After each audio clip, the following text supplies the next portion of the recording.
As a part of the massive open online course on constitutional government and democracy in India, today we will look into the workings of the 5th and 6th schedules of the Constitution of India.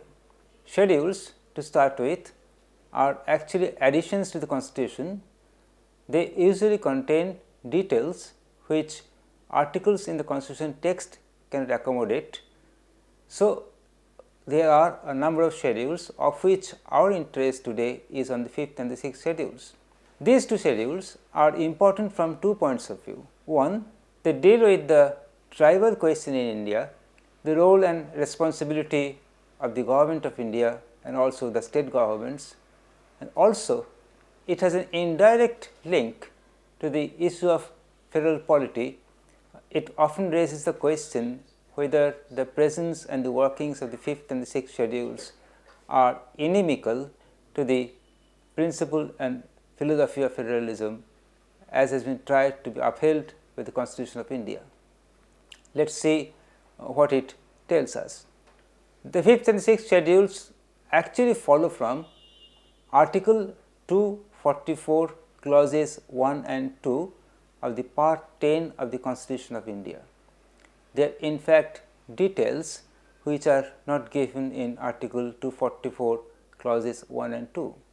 These two clauses of Article 244 deal with the tribal majority areas in some states of India and try to ascertain and try to give the details regarding what both the union government and as well as the state government under the direction and control of the union government are supposed to do with regard basically to the question of tribal welfare and also the question of self-governance of these tribal communities. Now, who are tribes? Tribals are basically a group of people who are united by their shared anthropological and cultural characteristics, and usually they stay together and also they stay away from the mainstream national life.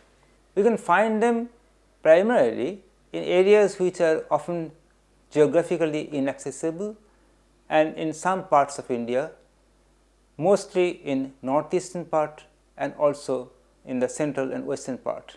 In fact, tribes which constitute 8.6% of India's population as per the 2011 census are mostly concentrated in the central plains, and they have or they accommodate at least half of the Indian tribal population.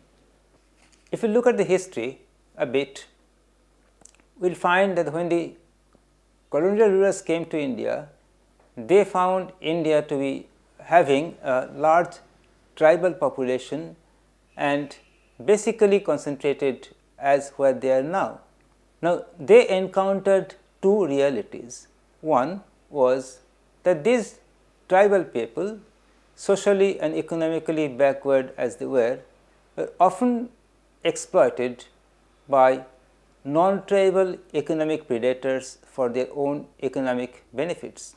And they are also sometimes, due to the long years of exploitation faced by them, they are also sometimes very protesting, and as a result of which from the middle of the 19th century towards the end of the 19th century, we find or the colonial rulers found a series of uprisings of different tribal groups, the major ones being the Veer uprising, the Kol uprising, the Santhal rebellion and the Munda uprising. Now, tribals are by practice and by their long tradition are a fighting community. So, they knew how to fight, although they had weapons which did not definitely match the modern weapons of the colonial powers. Britishers took a two-pronged strategy to deal with these issues. On the one hand, they thought it was essentially necessary to give a recognition to the needs of life and livelihood of these tribal communities who usually lived on natural products and natural surroundings. So, as a result of which we found two Forest Rights Acts which sought to guarantee and more specifically the important one of them was the Indian Forest Act of 1927, which sought to guarantee to the tribals their continued access to the local environment, the forest, its products and all that. Secondly, due to the rebellious nature or rebellious tradition of these tribal groups, the Britishers thought it was prudent to keep them in isolation, and as a result of which, as it is the tribal groups by themselves maintain some isolation from the national mainstream, the Britishers tried to give a final shape to it with a policy of declaring certain tribal majority areas in certain provinces of British India as excluded areas wholly or excluded areas partially. Interestingly, post independence, when the 5th and the 6th schedules are drawn up, we will see later that they tried to carry on the legacy of these excluded areas. And these excluded areas, which were inhabited mainly by tribal population, were specifically placed under the control of the Governor General of India, who acted through the governor of the province, which means these areas were actually beyond the ambit of the provincial governments. And this was exemplified particularly in Government of India Act of 1919, Article 15, and the Government of India Act of 1935, Articles 91 and 92. Before we go into a detailed discussion of the Article 244, clauses 1 and 2 and the following 5th and 6th schedules, let us see how tribe is identified by the Constitution of India, and that is very important. Allow me to read a portion from the Indian Constitution. Article 366, clause 25 define scheduled tribes as such tribes or tribal communities or parts or groups within such tribes or tribal communities as are deemed under Article 342 to be scheduled tribes for the purpose of this Constitution. So, we are referred back to Article 342, and Article 342 gives us the procedure by which a tribe may be designated as a scheduled tribe. Just for information, not all tribes found within the territory of India are lucky or not so to be on the schedule or to be a scheduled tribe. The primary role in this regard is given to the President of India, who after consultation with the Council of Ministers and also the respective state governments, since the tribes are spread in a number of states, declares by an order certain tribes to be on the schedule, which means certain tribes to be scheduled tribes. Since 1950 and up till date, 8 such orders have identified a number of tribes to be scheduled tribes spread in different states, which we have just or previously noted that most of them are physically concentrated in the central Indian plains. After looking into the constitutional idea of who can be a scheduled tribe, let us see what Article 244 tells us. Article 244 is the foundational article of Part 10 of the Constitution of India, and the Part 10 is titled as the Scheduled and Tribal Areas, and Article 244 is titled as the Administration of Scheduled Areas and Tribal Areas. So, a difference is maintained here between scheduled areas and tribal areas. The provisions of the 5th schedule apply to the scheduled areas and administration of control of scheduled areas of such states apart from 4 northeastern states, Assam, Tripura, Meghalaya and Mizoram. So, it means 5th schedule deals with all non-northeastern states, while the 6th schedule applies to the 4 northeastern states we have just mentioned, that is Assam, Tripura, Meghalaya and Mizoram, or more specifically the tribal areas within those states. The fifth schedule.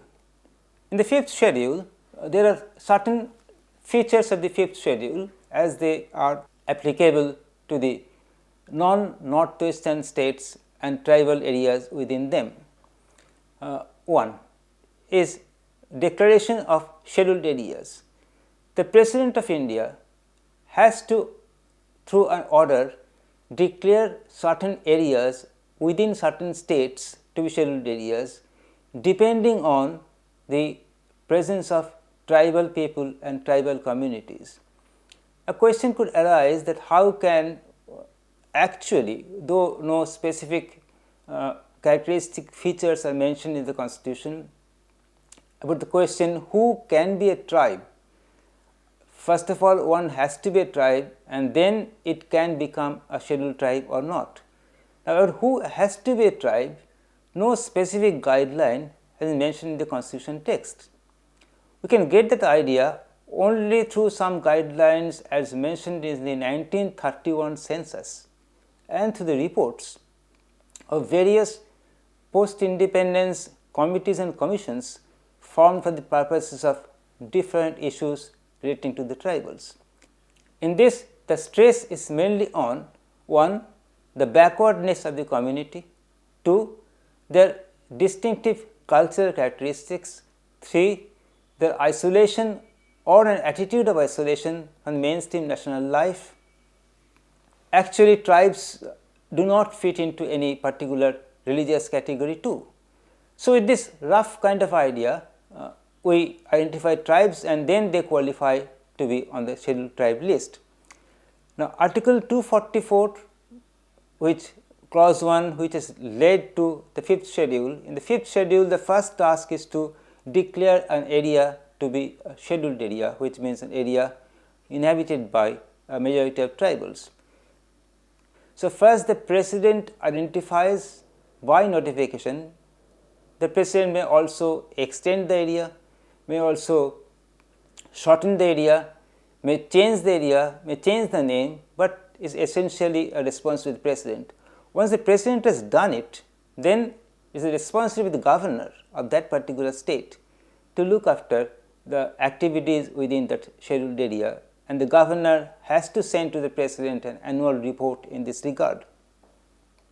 The governor, as part of his responsibility, has to form in such states a tribal advisory council, which will be the nodal body for looking after the needs and necessities of the people of those scheduled areas. And this tribal advisory council is formed of 20 members, 3/4 of whom are elected or selected by the tribes themselves and the rest nominated by the governor. And laws which usually apply to the whole of the state may or may not apply within those scheduled areas. They will not have to apply, and it all depends on the discretion of the governor in his capacity as the guardian of those scheduled areas. The Constitution also requires the President to appoint a commission nationwide to report on the activities and the problems of these scheduled areas, and till date we have found 2 or 3 such commissions. In fact, we have found out, unfortunately, that the Union Government of India is not so keen on forming these commissions, or once they are formed, not so keen on monitoring their activities. So, these commissions exist only on paper. That is about the fifth schedule, which looks after the tribal majority areas in 4 non-northeastern states. If we come down to sixth schedule essentially talks about tribal areas, and there are some differences between the provisions of the fifth and the sixth schedule. The Constitution under the sixth schedule contains special provisions for the administration and control of tribal areas in 4 northeastern states of Assam, Tripura, Meghalaya and Mizoram. The features of the sixth schedule. The first important feature of the sixth schedule is that it gives responsibility to the governor of a state under sixth schedule to constitute the tribal areas in that state into an autonomous district, which means in the states of Assam, Tripura, Meghalaya and Mizoram, there can be and there are such autonomous districts. If there are more than one tribe within that area of the district, there should be within the autonomous district autonomous councils for each tribe. Each autonomous district has a council to look after its activities composed of 20 members, of which 4 are nominated by the governor himself or herself and the rest are elected by the tribals themselves. And the same holds true of the autonomous regions within the autonomous districts. In fact, neither the laws made by the national parliament nor the laws made by the state assemblies can directly apply within those autonomous district or autonomous region areas. In that sense, it is some kind of a state within a state. And these areas or these autonomous district areas or autonomous region areas and their councils perform a very important function with regard to the maintenance and looking after of the needs and necessities of the tribal people themselves. Though they are under the governor of a particular state, though they theoretically are under the executive part of the state, they usually take all the necessary decisions for their lives themselves. In a way, they are kind of self-governing associations at the local level. That concludes a discussion of the basic features of the 5th and 6th schedules, which is of course a summary because the features run into several pages and not all of which may essentially be important here for our discussion. Before we go on to later happenings, we can look into another aspect too, which has raised the question of federalism. Now, India we know is a federal polity, though in no part of the constitution you can find a clear declaration to that extent that India is a federal polity, but by all intents and purposes India is a federal polity. Now, in a federal polity, the states are supposed to enjoy some kind of autonomy in their own areas, and that is why there is a detailed division of power in the 7th schedule. Interestingly, the 7th schedule chronologically comes after 5th and 6th. So, before we divide the powers between the union government and the state government, demarcate the areas of responsibility of the national government and the state governments, we have clarified the stand regarding the tribal areas, which means if we go by the numerals or if we go by the numbers 5th, 6th and 7th, then definitely the more important are 5th and 6th than the 7th as they precede the 7th one.